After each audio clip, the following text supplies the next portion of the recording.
به همراهان عزیز، برای نصب کیوبدر 26 درجه ما وارد جهتش میشیم. حالا فرقی نمیکنه فاینر باشه یا ریسیور داخل خونه.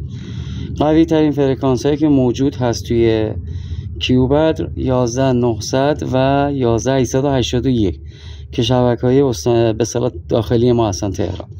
ما روی فرکانس 11900 بر فرض مثال اوکی میکنیم.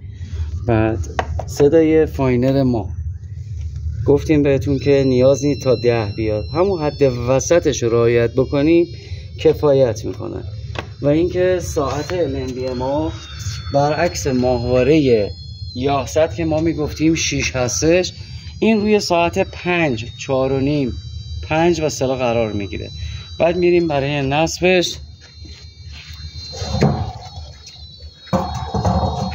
با زیاد شدن امواج فاینر صوتی ما میفهمیم که به جهتمون نزدیک شدیم. ما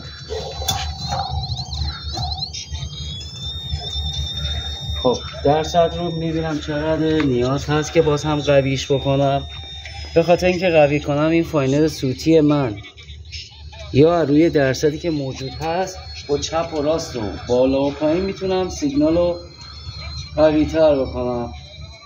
به همین سادگی. ممنون میشم با لایک و سابسکرایب منو همراهی بکنید.